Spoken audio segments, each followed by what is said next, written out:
Hi, you guys. Welcome to lesson 3 on parent functions and transformations. So you want to get out notebooks. You want to write as we write. The slides are labeled. So if it's helpful for you to divide your notebook up by slides or your page up by slides number, that would be helpful so you can know what to ask your teacher about. So we're going to start with this idea of parent functions. I want you to pause your screen and try to draw a linear, quadratic, cubic, square root, and absolute value, at least the ones you know. So go ahead and pause your screen, fill in the ones you know. Okay, your screen should have looked something like this. So fill in the ones you did not get.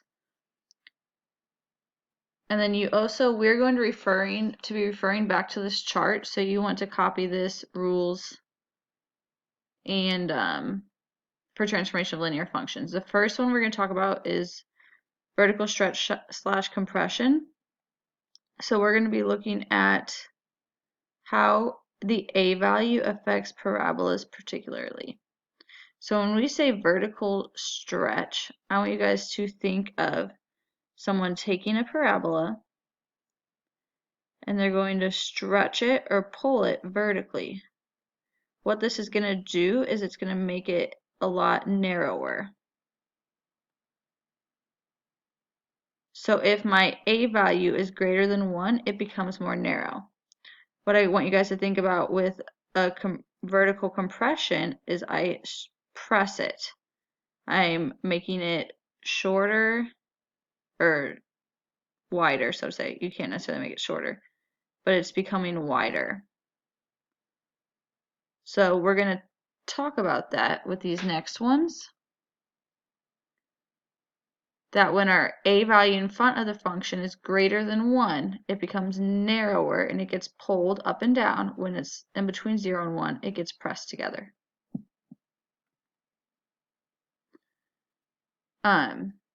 So the original graph x squared is showed here. We're going to do A together. You guys are going to do B by yourself. And we want to remember that you guys can keep referring back to your chart. We are looking at these rules here. And this is slide 4 if you get confused or want to mark your notes to slide 4. So if we look at example A, we see that our A value equals 2. And if we go down here, that's greater than 1. So it's going to stretch vertically or become narrow. In order to graph that, we can just take a few points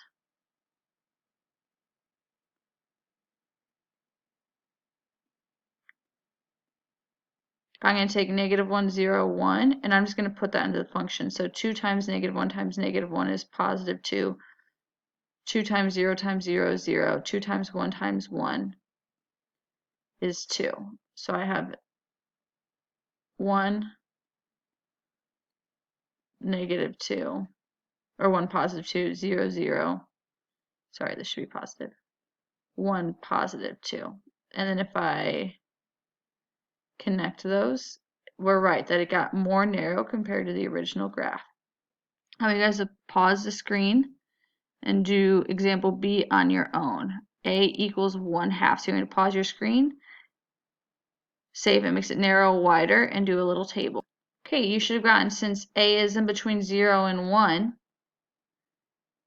it would be wider, and I could pick a few points. So as you can see, this gets wider than my original. Remember, my blue is just the original x squared. We're going to go on to the next slide. So we just did the vertical stretching compression, so you're still on your chart. Now we're going to talk about reflection across the x-axis, so this part, and we're going to talk about what that looks like for a parabola. So a normal parabola looks like this if I had an x squared.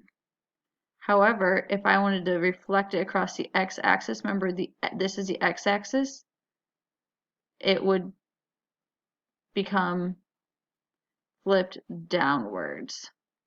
In other words, this is like f of x, and this is if I had a negative in the front. So you can add this to your chart, that note, but we're going to be looking at the next example is going to include this idea of reflecting across the x-axis. So we're moving on to the next slide. Okay, so we're still talking about how leading coefficients affect the graph. We have 4 functions here. We're going to attempt to graph them compared to the original down here. So this is, we can go A, B, C, D. So you guys are writing and following this along. My first graph, because it is positive, it's going to open up. And because 2 is greater than 1, it's going to be stretched vertically. So it's going to stretch, meaning it's going to get narrower. This is open down. So I can go ahead and say this, ask what direction is up. This is up. This is down. Because my A is negative. And then I'm looking to see if it's going to be stretched or compressed. So the negative value just makes it go down, but it doesn't affect if it's stretched or compressed. 3 is greater than 1, so it's going to be stretched, so it's going to be really narrow.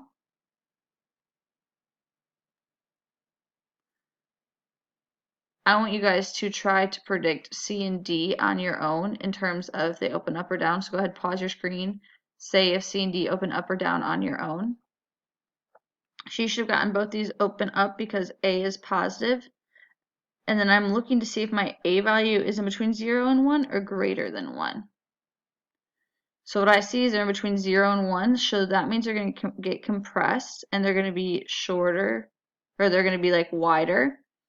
And then I'm seeing that the closer to 0 it is, the more pressed it's going to be. So when I draw them, this is going to, 1/2 is going to be more wide than 3/4. So 3/4 is not that different than just how we originally had it with 1 being A. Oh no.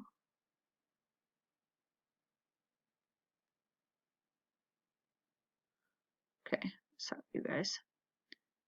So 3/4 is not that different than how we had it with 1.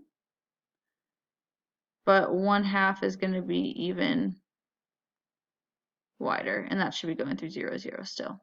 So now we're going to answer the question, which of the graphs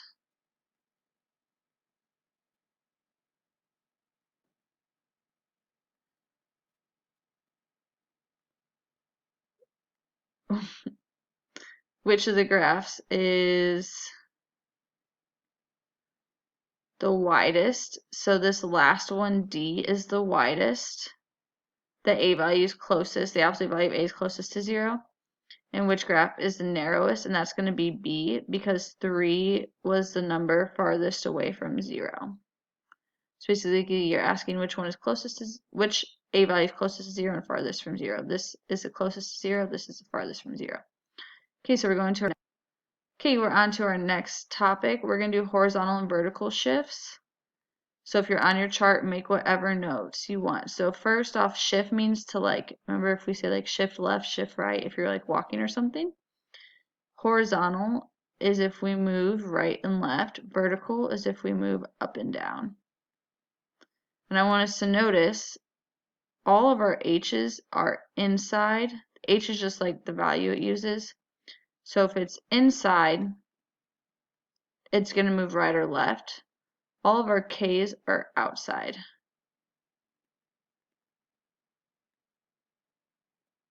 So for example, if I had a graph, x squared, and I moved it -2, and a minus on the outside would mean down 2. So it would take something that was here and then move it down 2. If I had something like x plus 2 squared, that plus is inside. So it's going to be right and left. It's a +2. This tells me my positive is left. So I'm going to move my graph left 2. So that's what this next section is about. So go ahead and add any of these things to your notes if it's helpful for you. Okay, so it gave us an x squared function that we can see here. And then we're taking that and we're moving it plus 2 inside the function and plus 4 outside the function. So I'm going to look over here. I'm adding inside, so that's going to be how far I go left. And I'm adding outside, so that's going to be how far I go up. So if it helps you to use a chart or to take the time to copy this on a separate piece of paper, please do that. So this 4 goes, we decided that means left 4. And this plus 2 means up 2. So I'm going to take this point, I'm going to take 3 easy points that I see. I'm going to move them left 4, up 2,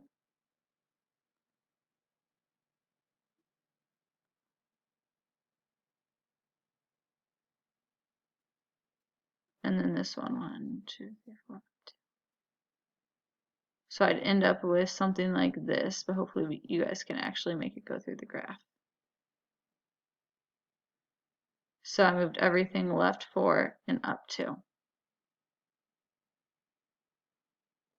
Okay, I want you guys, we'll go ahead and talk through this. We have a plus 3 on the outside, or on the inside, and we're dealing with the absolute value function, which is where we got the v, and we got the minus 4 on the outside. So I'm going to go to my chart, plus 4, and then, or plus 3 on the inside, minus 4 on the outside. So if we go to write this, plus 3 on the inside means left 3. Minus 4 on the outside means down 4. I want you to pause your screen, move, you can pick any 3 points, and move every point left 3, down 4. So pause your screen, move every point left 3, down 4. Okay, you guys should have gotten something like this. So I took those 3 points, moved them left 3, down 4. This next one you guys are going to do completely on your own. So it gave us the root function of the 3 times the square root of x. So you guys are focusing on moving this, or cube root of x. You guys are focused on moving this plus or minus 2 on the inside, plus 4 on the outside.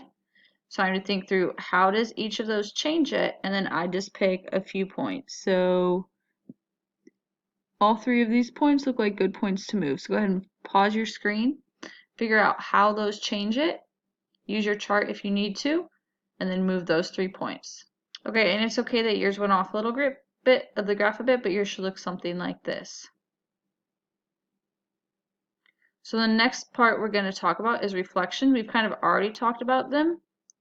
How a negative on the outside means reflect across the x-axis, but a negative on the inside means reflects across the y-axis. So we're going to do both of these, and I'm going to do it with the square root function. So remember, a square root function looks something like this. So that's just the square root of x. If I put the negative on the outside, it'd reflect across the y-axis, and it would become down.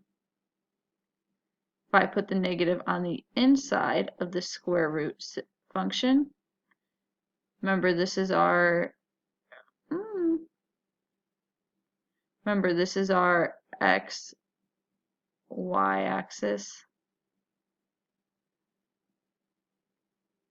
So if I put the negative on the inside of the square root function, I'd reflect across the y-axis. So it would now go from something like this to something like this. We're going to keep that in mind as we do the next two.